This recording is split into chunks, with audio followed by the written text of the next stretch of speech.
Si ce n'est pas la violence, si ce n'est pas la bagarre, Ouattara ne va jamais quitter le pays.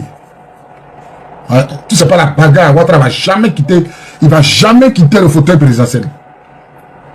Si ce n'est pas la bagarre, là, il ne va jamais quitter le fauteuil présidentiel. Jamais. C'est Ouattara qu'ils ont montré là, à l'indépendance, c'est Ouattara. Ouattara est couché quelque part dans un trou, dans un cercueil. Ça, c'est pas Ouattara, ça, vous voyez la taille même.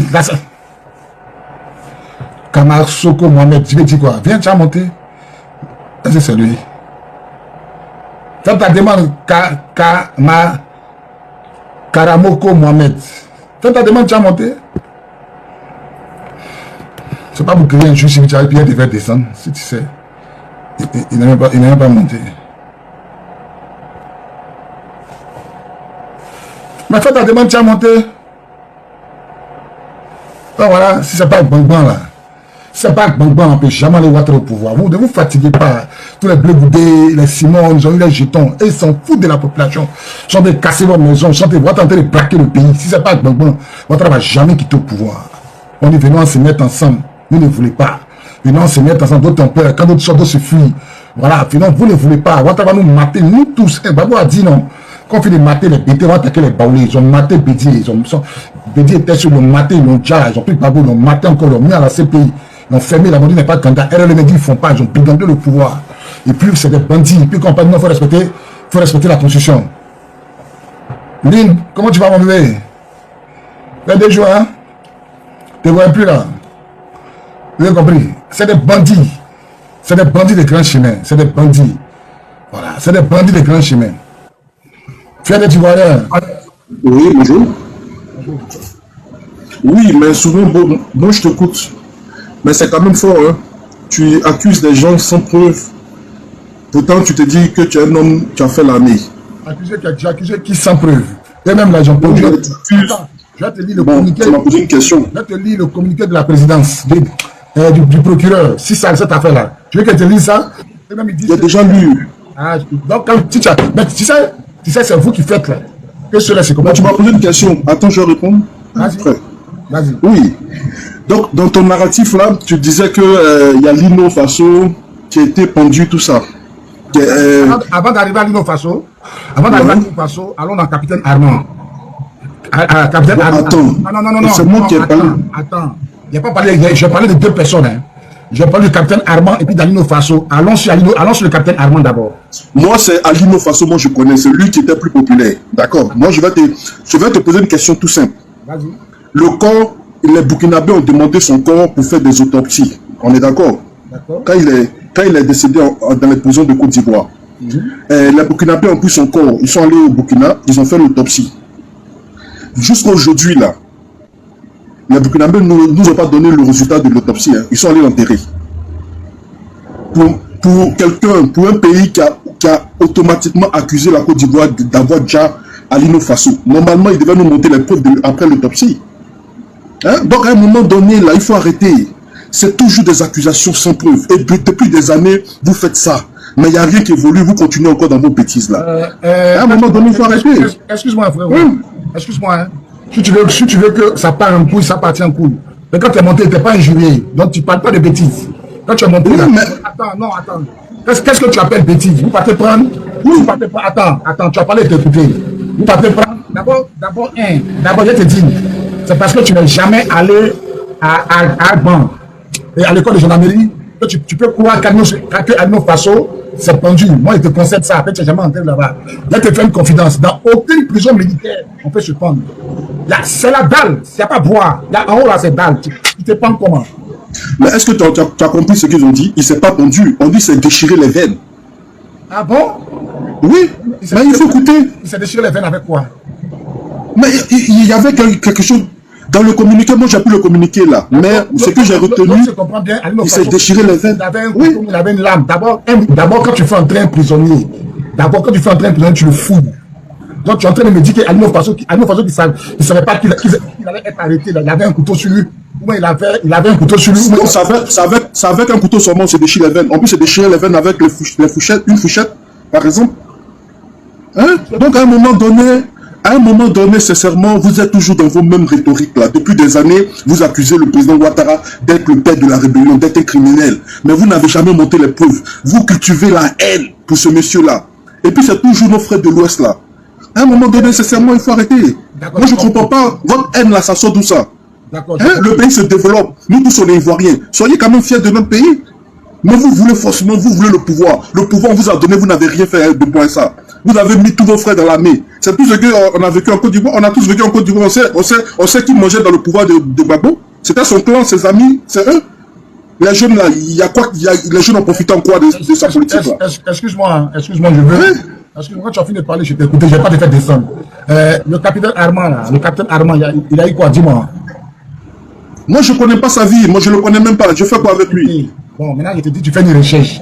Le capitaine Armand, là, il a été arrêté chez lui à la maison. Il l'a envoyé à Sobroko. On dit qu'il a piqué crise cardiaque, il est mort.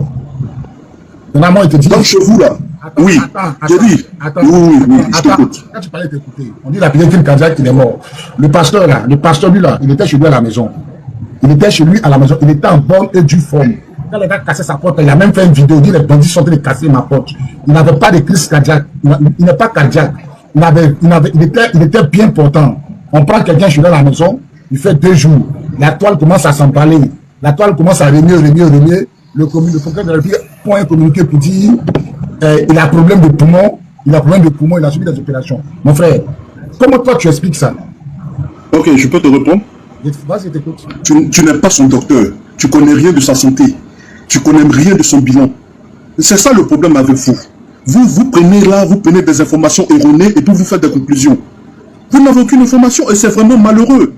Moi, je prends le cas du PPACI là, qui est décédé tout récemment là, qui est de Daloa là, l'homme riche là, qui est dans l'assurance là, qui est du PPACI là. J'ai pas son nom en tête là, mais il est décédé tout récemment là. C'est un haut cadre du PPACI. Il est de Daloa. Lui comme ça, il est mort brusquement. Donc on peut accuser aussi le PPACI de l'avoir déjà, parce que c'est un cadre du PPACI. Les gens voulaient sa place. Donc moi là, je dis, il faut mettre la Côte d'Ivoire au-dessus de ça. La mort là, c'est un phénomène naturel. Ça arrive et puis les gens meurent. Personne n'est éternel sur la terre. Mais je ne comprends pas avec vous là. Quand les gens meurent au PPACI, là c'est normal. Mais quand les gens meurent au niveau du RADP, il y a eu empoisonnement. Mais comment on peut... Toi, tu vis en France... Attends. Tu vis en France, tu vis dans un pays développé. Il faut quand même réfléchir comme des personnes qui vivent dans ces pays-là. Hein? Moi, je ne comprends pas comment vous réfléchissez. Écoute, depuis que tu parles là, ça fait 3 fois que tu me chutes. Tu as vu, il ne réagit pas. Mais c'est comment ça réagit là. C'est comment ça fait comme toi là. Tu as te fait descendre et puis il y a mal t'insulter en fait. Parce que tu as raisonnement tordu, tu es con, tu es bête. Et puis toi, tu as dit que toi là, ta conscience là, ils t'ont acheté. Mais je suis bête comme ton chien. Ils t'ont acheté. Tu comprends? Tu es bête comme Ouattara, tu es bête comme ton papa. Tu es bête comme ta maman et ton papa. Même pas, toi, tu veux discuter avec moi, puis tu es en faux profil. Toi, tu dis que tu soutiens Ouattara, vous êtes au pouvoir, et vous avez peur de vous afficher. Tu as vu, non? Il y a jeté ton copier, t'insultes, tu en bas, maintenant tu écoutes les injures. Tu es con en fait. Tu es son docteur, quelqu'un qui était à la maison, il n'a rien eu. Qui fait ses cultes, il n'a rien, vous venez le prendre. On dit, vous faites communiquer pour lui appliquer crise, vous cassez sa maison, vous volez. Et tu veux discuter avec moi. Et c'est toi qui dis que les gens sont pas intelligents. C'est toi qui dis, on vous a donné un pouvoir, et vous n'avez rien fait. C'est vous qui dites que vous avez coupé le pays en deux, que vous êtes fiers. Pendant que le pays était commandé, Gbagbo payait toutes les factures, il payait l'eau, il payait le courant, il payait le téléphone que vous utilisez là, pour ne pas que la société la tombe. Gbagbo payait tout ça là.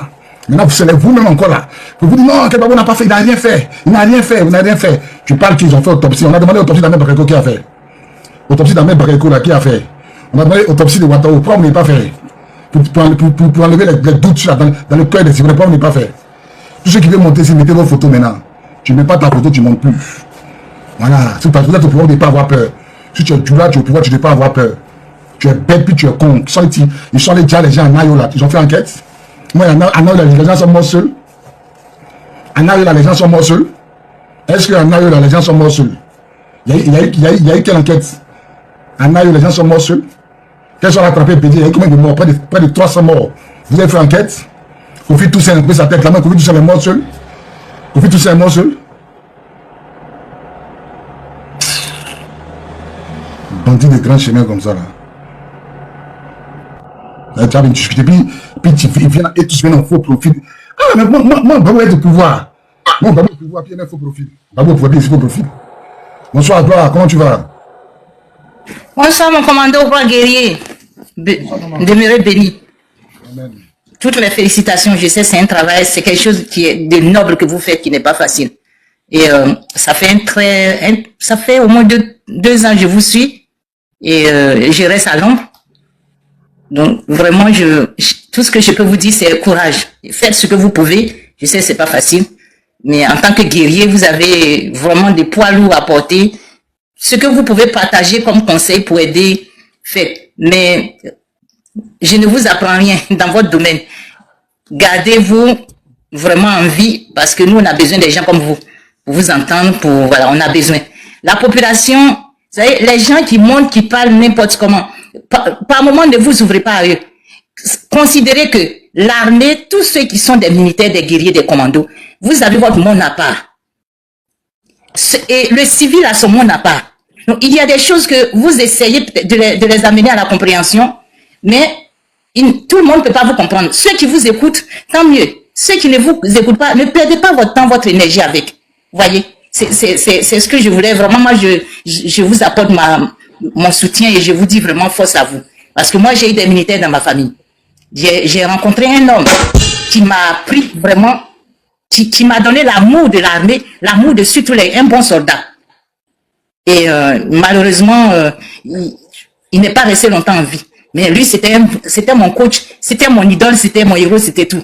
S'il était en vie, s'il montait sur le panel pour vous parler, je peux vous assurer que vous allez l'écouter. C'est un ancien. Et vraiment, quand on dit guerre, là, il connaissait.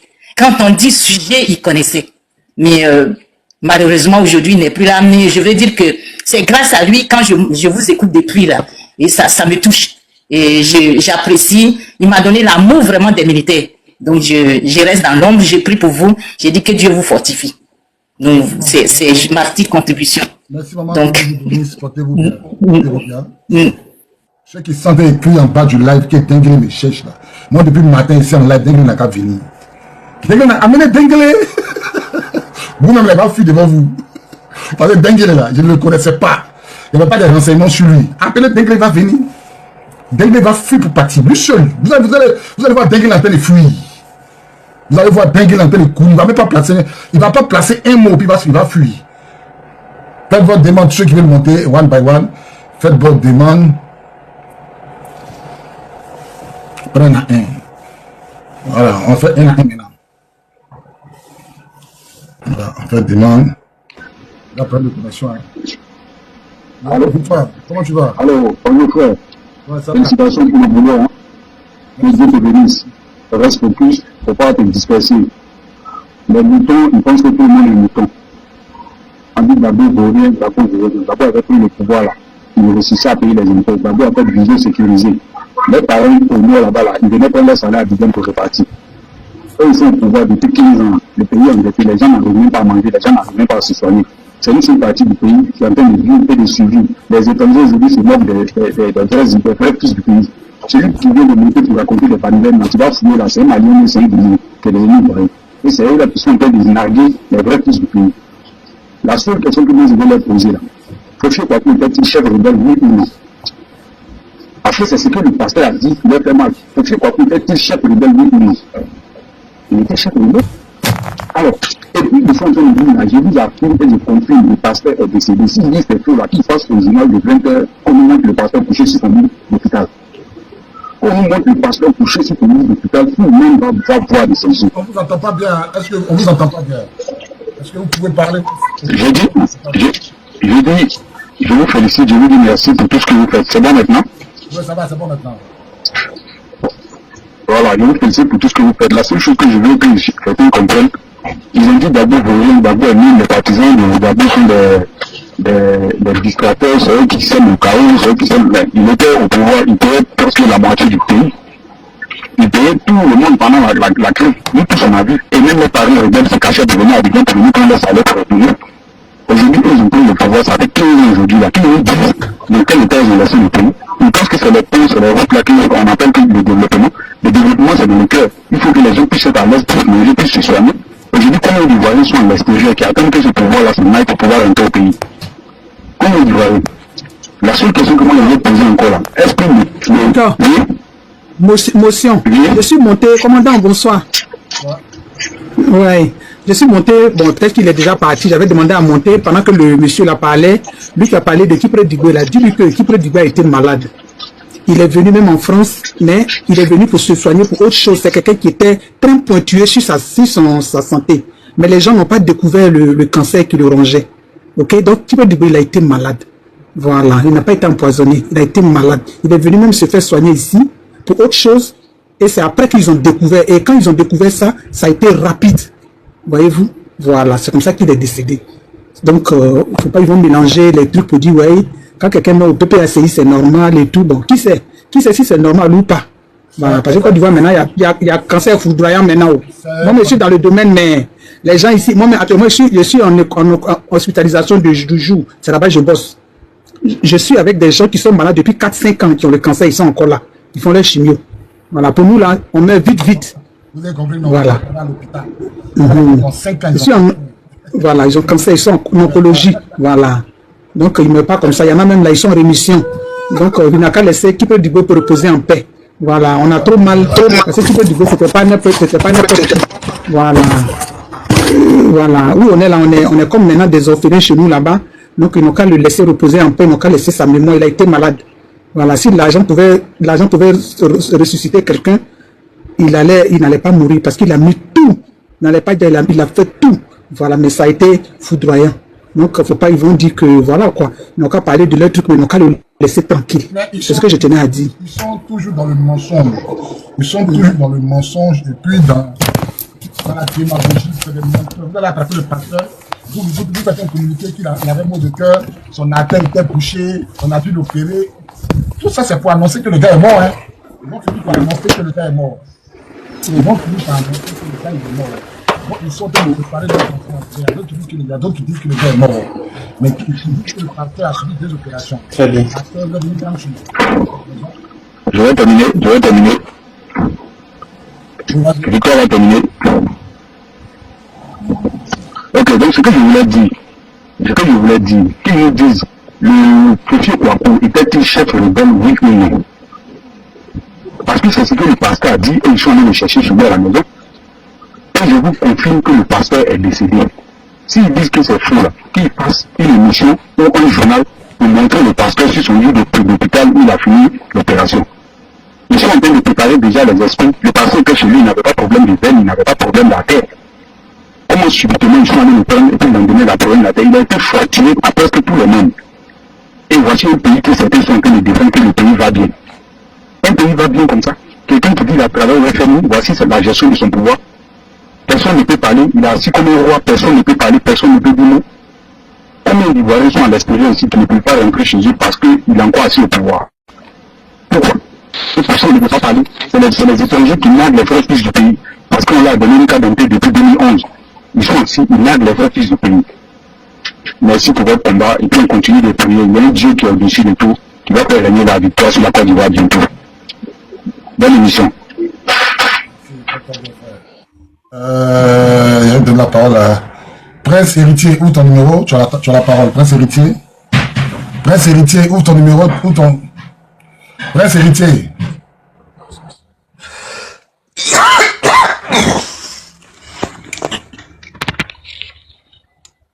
La neige, où ton micro? Tu as la parole, la neige. La neige. Ouais. Oui, alors, ouais, grand frère, voilà, bonsoir. Grand frère, moi, ce que je voulais juste, voilà, ce que je voulais te dire, ton panel, tu as suivi, tu as des milliers de followers ici, je peux dire même dans le monde entier, parce qu'on te suit depuis le Canada. Donc, il y a des intervenants qui ne doivent pas venir. Dès que, tu as vu que depuis, j'étais en bas, je te dirais, il faut le faire quitter là. Parce que tu es l'un des activistes les plus suivis. Je te dis bien au monde entier. La dernière fois quand je suis venu, j'ai des parents un peu partout dans le monde entier, des amis partout qui te suivent. Tout à l'heure, il y a une dame même qui vient de te dire, toi-même en face de toi. Donc, quand des brebis bizarres, galeuses viennent là, alors tu n'as pas droit à l'erreur. Parce que je trouve que c'est une erreur d'écouter une telle personne. Très rapidement, il faut le faire quitter là. Voilà, parce que tu es beaucoup suivi, ton panel est respecté. Donc, voilà un peu ce que je voulais dire. Pour l'heure, nous sommes un peu dans l'émotion, on n'arrive pas vraiment. L'émotion nous manque, laissons-nous pleurer, mais dans la vérité. Donc, voilà un peu ça. Ok, merci, portez-vous bien, bonne soirée. J'ai donné la parole à Maître Goré. Maître, ouvrez votre micro, vous avez la parole, Maître. Maître, ouvrez votre micro, vous avez la parole, parce que le Maître est là. Oui, c'est ouvert. Vraiment, mon commandant, merci, et puis mes magnifiques salutations, et puis bonne émission. Je vous suis depuis un certain moment. On ne se cache plus, je suis au service social au niveau du tribunal, première instance au plateau. Et il y a vice de procédure. Dans un premier temps, je voulais réagir face à ce mouton du RDR qui est monté tout à l'heure. Je pense que mon commandant, les gens ne réfléchissent pas beaucoup. Ils sont dans une justice à géométrie variable.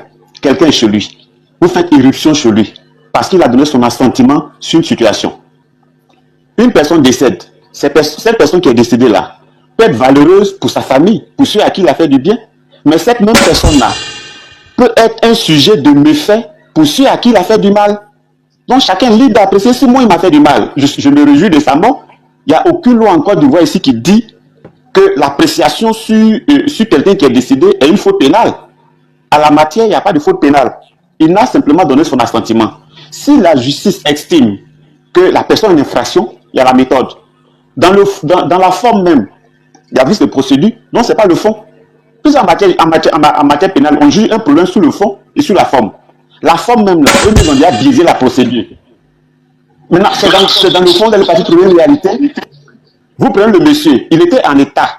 D'autant plus que quand les gens venaient frapper sa porte, il a eu le temps même de filmer. Il a fait une vidéo. Ça veut dire qu'il était en état, il avait toutes ses facultés en termes de santé. Vous prenez, vous partez avec la personne manu militaire, vous le torturez, vous le frappez quelque part, et vous estimez qu'il a un problème cardiaque. Franchement, mon commandant, ces personnes qui montent sur votre live là, ne prenez même pas le soin de les écouter.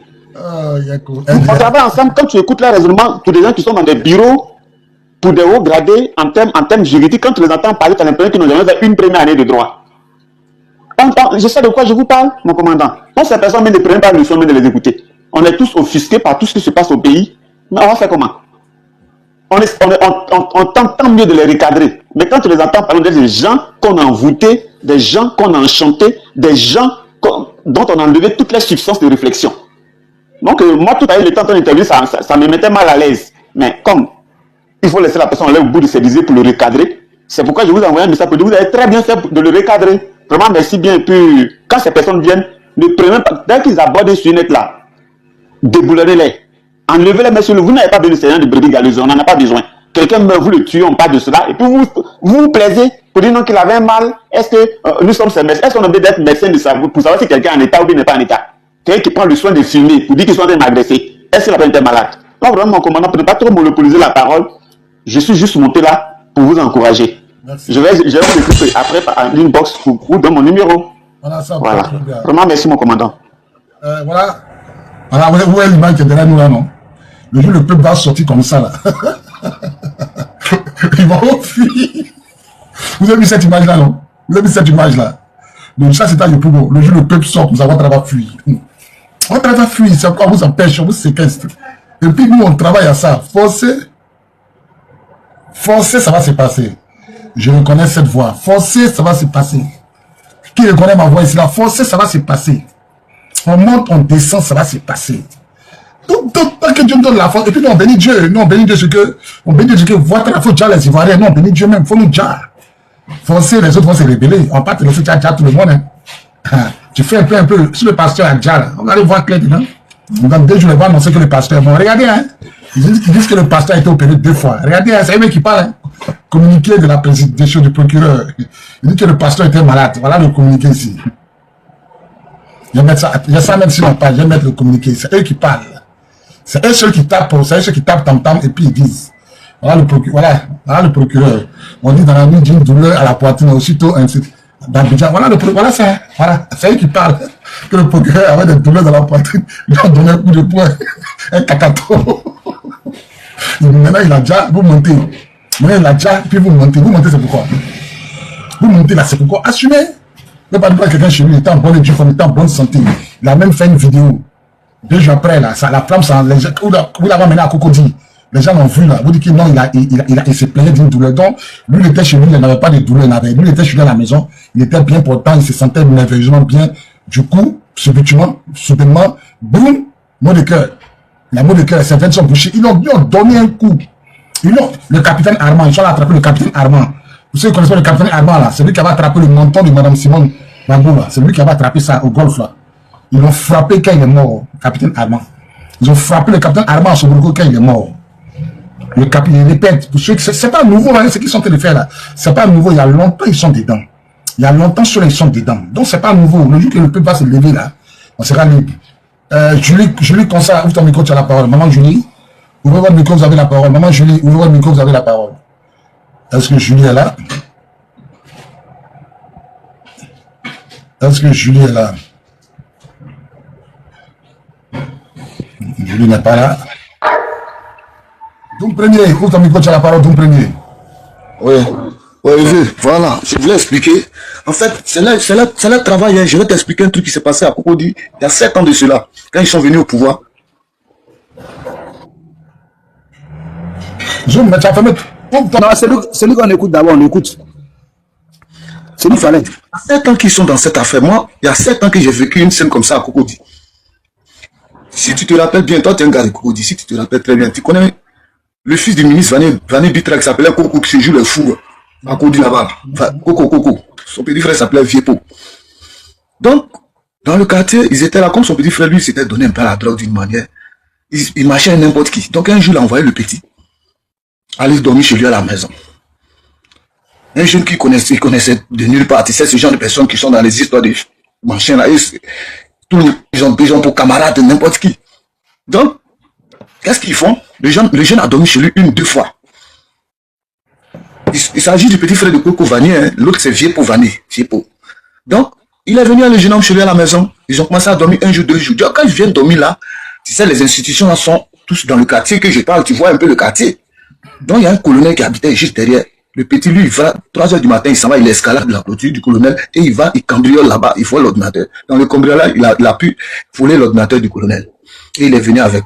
Donc, vieux pour lui, il n'était pas au courant. Le petit, à chaque fois, il envoie un peu d'argent, les gars vont payer les conneries, les fumes. Bon, lui, déjà, là, c'est bon, hein. Oh, le petit a fait une gaffe, lui n'est pas au courant. Il a envoyé un ordinateur, il dit, ah, mais ça, c'est comment? Mais ça, on va vendre ça et puis on aura de l'argent, on va aller payer les trucs là, ok, il n'y a pas de problème. Donc, en même temps, ça a coïncidé que Vieux-Pot devait mettre sa voiture en location. Donc, c'est en mettant sa voiture dans la location que l'ordinateur est resté dans le coffre à gants. Et le monsieur qui a loué la voiture est parti avec l'ordi. Ils étaient là, un soir. Ça dormait. Les gomons sont venus, ils sont rentrés dans la cour là-bas. En face de l'ancienne maison de Bani, là. En face, là, c'est là-bas habite le ministre Vani Bitra. Ils sont rentrés dans la cour là-bas. Perquisitionnés, ils ont pris tout le monde. Après, quand ils ont vu Vieux-Pot et le petit, ils ont laissé. Le petit même, d'abord, ils l'ont pris ailleurs, mais c'est Vieux-Pot, ils étaient venus chercher. Ils ont pris Vieux-Pot, ils sont allés là-bas. Quand ils sont arrivés chez le colonel, ils ont d'abord les enfants là. Mais Vieux-Pot, lui, ne supportait pas. Ils ont d'abord les petits, quand à 5 h du matin, Vieux-Pot est resté là. Le petit, il est mort. Ah!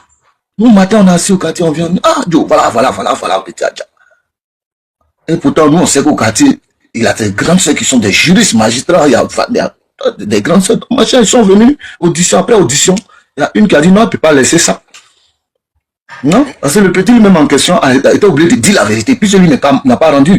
Lui, il était obligé de dire la vérité que c'est lui qui a pris, mais il est allé voir Vieux-Pot pour qu'ensemble ils vont vendre. Et c'est comme ça que Vieux-Pot, lui, il disait même pardon, laissez, mais le truc est dans ma voiture, j'ai mis ma voiture en location, le gars est parti à Msoko, il vient dimanche soir, ils n'ont pas voulu entendre raison. Quand tu vois les gars là, ils l'ont chicoté quand 5 h, puis il est resté. Donc sa grande soeur, elle a rendu justice. Une juriste, il sait qu'il y a une d'abord même qui est magistrat, l'autre avocate, machin, Nadia, tout ça. Donc ils sont allés. Ils ont commencé à mettre affaire là ici, on met ici, on fait ici, on met ici, audition n'est pas audition, audition. On appelle le colonel dit non, lui n'a pas envoyé quelqu'un de tuer enfant de quelqu'un. Ça c'était en bas là-bas là. La gendarmerie qui est dans le bas-fond en face là. En face du campus là. Le commissaire là, comment tourner là. C'est un petit lieutenant qui a fait arrêter le colonel là. Puis quand on a fait monter, il paraît que le daron a dit non. Ah, lui seulement, si c'est un moment que justice soit faite. Donc le colonel a envoyé encore une dernière fois. A convoqué une dernière fois encore le colonel. Il est venu en plein 16 h. C'est un colonel qui a dit non, qu'il a arrêté. Donc, c'était pour dire que c'est leur travail. C'est parce que lui, il a des parents durs que justice a été faite. Actuellement,